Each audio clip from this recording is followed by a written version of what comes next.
Guys, Vivo balik lagi hadir ngebawa mid-range terbarunya nih, V25 series. Ada V25 dan V25 Pro. Kebetulan gue lebih banyak pegang yang versi Pro ini dan gue amazed dengan kelasan mid-range Vivo sekarang. Emang sih bukan flagship, tapi baik performa apalagi kameranya ini tuh diturunin di seri mid-range-nya ini dengan harga yang tentunya lebih affordable ketimbang seri flagshipnya yang X80 series kemarin. Penasaran? Sini gue ceritain pemakaian gue dan pastiin teman-teman nontonnya sampai kelar.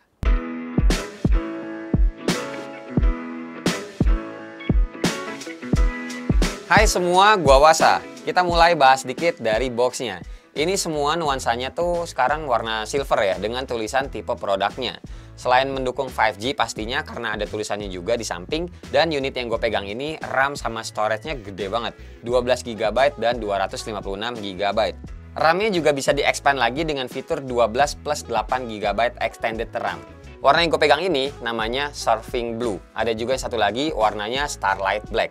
Isi paketnya lengkap seperti biasa Vivo ya, belum ikut-ikutan pabrikan lain yang cuma ngasih kabel aja. Good job Vivo. Selain ada unit handphonenya, ada juga jelly soft case transparan, anti gores yang sudah terpasang di handphonenya, kabel USB Type-C, kepala charger 66 watt flash charge, SIM ejector, dan juga kertas-kertas user guide. Lengkap lah pokoknya, tinggal teman-teman pakai aja setelah beli handphonenya.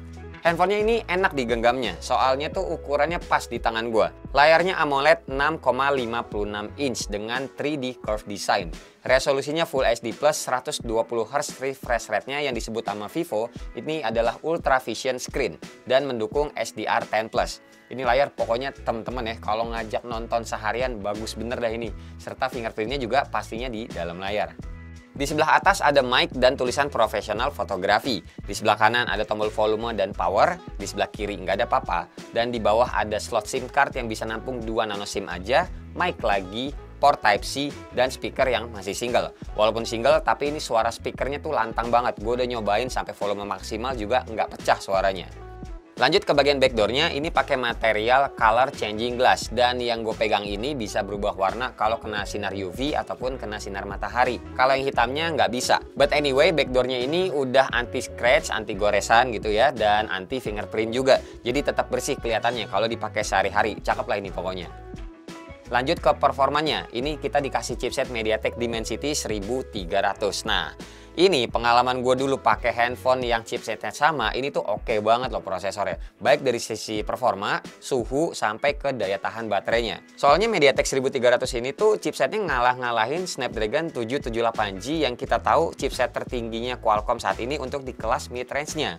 Terus berbalut software Vantage OS 12 dan Android 12 serta RAM sama storage yang tadi gue sebutin, gue ngetes skor Antutunya dapat 677 ribuan. Gede guys. Main Genshin Impact defaultnya aja medium. PUBG dari smooth extreme sampai HDR ultra juga bisa pilihan grafiknya. Terus main game Aspa 9 kebuka nih 60 fps-nya, smooth banget. Suhu saat bermain game agak lamaan juga kejaga. Paling tinggi-tingginya gue pernah ngerasain 40 derajat. Soalnya si Vivo ini juga menyematkan Bionic Cooling System buat ngebantu ngurangin panas. Aman lah pokoknya chipset ini buat main game-game seharian. Baterainya 4830 mAh yang gue ngetes SOT-nya dapat 9,5 jam. Serta buat ngisi dayanya dari 4% sampai full cuma makan waktu 1 jam aja. Dan buat nyentuh 50% cuma makan waktu 20 menit aja. Singkat banget. Pokoknya untuk urusan performa nyantailah di Vivo V25 Pro ini. Sekarang kita lanjut ke jualan utamanya banget, yaitu sektor kamera yang punya slogan Real Time Extreme Night Vision. Dan slogan ini bukan ala-ala ya, tapi beneran. Nanti gue kasih contoh foto sama videonya. Lensa depannya ini 32 megapiksel eye autofocus, atau gampangnya lensa depannya ini punya autofocus. Ini termasuk jarang-jarang loh ada di HP kelas mid-range yang sekelas. Terus kamera belakangnya yang utama ada 64 megapiksel OIS night camera, 8 megapiksel super wide angle kamera, dan 2 megapiksel super makro kamera. Ada juga mode bokeh flare portraitnya yang menurut gue ini ke arah lucu sih sebenarnya. Dan kaum hawa kayaknya tuh bakalan senyum-senyum pas nyobain atau ngelihat hasil dari mode tersebut. Jadi bokeh di belakang objek ini tuh bisa berubah-berubah bentuk gitu loh. Nggak melulu bulat-bulat kayak standar handphone lain. Bisa jadi bentuk hati, bintang, kupu-kupu, dan juga cherry blossom gitu. Di gue selama nyobain handphone ini ya jujur aja sih fitur tersebut nggak kepake-pake banget sehari-hari. Lebih kenanya kayak it's good to have it aja. Kayak misalkan pas lagi nongkrong, tahu-tahu ngelihat lampu-lampu di belakang teman atau pasangan kita tuh, oh bagus gitu ya, coba kita jepret aja. Hasilnya tuh kayak tadi, lampu-lampu di belakangnya tuh bisa berubah bentuk kayak gitu. Sekarang kita lanjut ke perekaman videonya. Untuk lensa utamanya bisa sampai 4K 60 fps. Stabilisasinya ada mode standar dan juga mode ultra. Nah tapi kalau stabilisasinya standar diaktifin cuma mentok di 4K 30 fps aja. Dan kalau stabilisasi ultranya diaktifin mentok di 1080p 60 fps aja. Ada juga mode HDR-nya kalau diaktifin mentok di 4K 30 fps aja. Dan ada juga mode Super Night Video buat mode perekaman video malam hari di Vivo V25 Pro ini.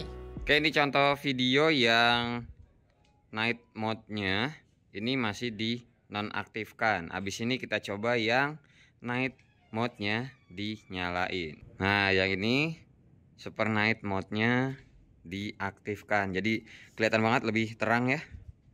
Tuh. Jarinya peace.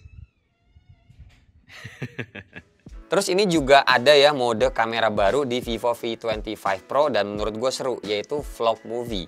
Ini tuh ngasih kita pilihan beberapa template biar lebih mudah gitu kalau bikin video-video pendek. Caranya tuh kayak begini.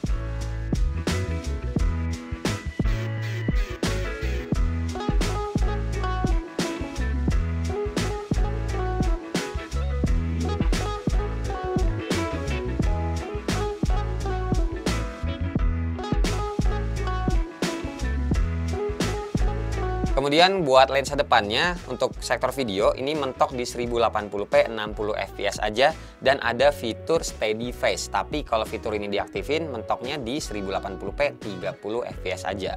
Nah buat hasil dari kamera fotonya Vivo ini tuh buat gua dari dulu nggak pernah ada komplain sih, apalagi kalau ngomongin HDR-nya tuh bisa banget ngelawan cahaya gitu loh. Jadi kalaupun backlight AI-nya si Vivo ini tetap selalu bikin cakep. Warna-warna yang dihasilin juga aman-aman aja kalau mata gua ngelihatnya ya, walau agak saturated, nggak sama persis kayak warna objek aslinya. Cuma kan ini biasanya ditaruh di sosmed-sosmed aja kan, jadi tuh udah oke dan pastinya juga banyak kok orang-orang yang suka dengan tone warna seperti ini.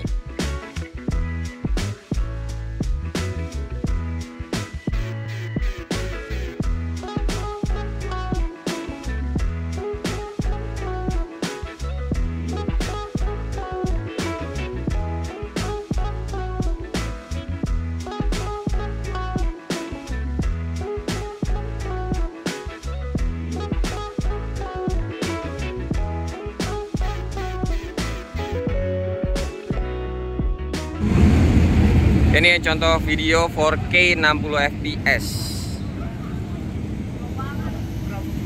Masuk matahari.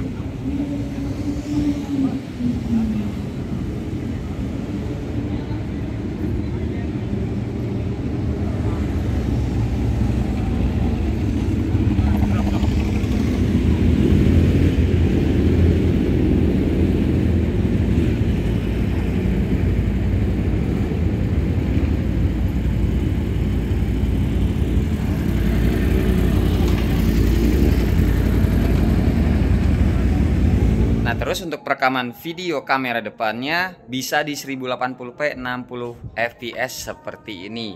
Terus dia juga ada fitur yang namanya steady face, jadi lebih ngikutin muka kita kalau misalkan berjalan, cuma mentok di 1080p 30 fps aja. Nah abis ini kita cobain yang fitur steady face-nya ya. Oke, ini dia yang fitur steady face-nya. Kalau dibawa jalan jadinya lebih stabil ya. Dan ini juga gua nyobain ngerekamnya di kondisi malam. Jadi teman-teman bisa menilai sendiri bagus atau tidaknya ya. Tapi ini gua ngeliatnya juga bagus sih. Penangkapan suaranya juga silakan dinilai sendiri. Pokoknya emang sesuai sih sama slogannya Vivo. Pokoknya soal video ataupun foto malam-malam di Vivo V25 series ini oke guys. Vivo V25 Pro ini juga punya NFC multifungsi serta ada sertifikat IP54 splash proof. Kalau kena ciprat-cipratan hujan pas misalkan handphonenya dijadiin maps gitu ya di motor, ini masih aman-aman aja. Paling jangan diceburin ya, kalau itu mah sertifikatnya beda lagi gitu. Overall dengan harga 8,999 juta, apakah worth it? Gue sih bisa jawab iya ya. Karena ya dengan syarat teman-teman tuh emang berjiwa muda dan juga suka explore kamera di smartphone. Terlebih targetnya juga buat teman-teman yang suka gaming, tapi bentukannya tuh nggak gaming banget ini handphonenya. Terus udah HP-nya bisa gaming, kameranya juga bisa diandelin, ngecasnya juga cepet, baterainya awet, layarnya nggak lengkung, looks-nya mewah lah pokoknya kalau teman-teman naruh di atas meja pas lagi nongkrong bareng sama teman-temannya. Tapi kalau teman-teman budgetnya nggak nyampe buat yang V25 Pro ini dan lebih suka body handphone yang kotak juga, yang lebih kekinian juga, ya udah opsinya ya ini Vivo V25. Pakai chipsetnya tuh MediaTek Dimensity 900, RAM-nya 8GB plus 8GB extended RAM juga. Storage-nya 256GB, baterainya 4500, ngecasnya 44 watt flash charge, layarnya AMOLED juga 6,44 inch, lebih compact ya dengan resolusi yang sama juga, Full HD+. Kamera depannya 50 megapiksel, kamera belakangnya juga mirip-mirip fitur sama resolusinya dengan yang versi Pro. 64 megapiksel OIS night kamera, 8 megapiksel super wide angle kamera, dan 2 megapiksel super makro kamera juga. Nah, kalau yang ini V25 harganya 5.999.000. Monggo tulis di kolom komentar kalau dari teman-teman ini ada yang tertarik juga sama handphone ini yang V25 aja, gua akan bikin video reviewnya ya. Dan yaudah, paling segini aja dulu video dari gua. Semoga bisa mencerahkan keputusan teman-teman ya untuk membeli atau tidak handphone terbarunya Vivo V25 series ini. Oh iya, PO-nya juga udah dibuka ya untuk V25 series ini, dan biasanya kalau teman-teman PO bonus-bonusnya tuh suka lebih wah gitu loh ketimbang first sale-nya aja. Selengkapnya cek-cek aja monggo, link di deskripsi di bawah dan teman-teman bisa baca seluruhnya. Oke, udah gue sediain. Terima kasih banget pokoknya buat teman-teman yang udah nonton dari awal sampai akhir, dan seperti biasa nggak usah di like, nggak usah di share, dan nggak usah juga di subscribe channel ini kalau tidak bermanfaat. Tapi kalau bermanfaat ya silahkan share juga dong teman-teman, siapa tahu nambah pahala. Sampai ketemu di video selanjutnya. Bye-bye. Cheers.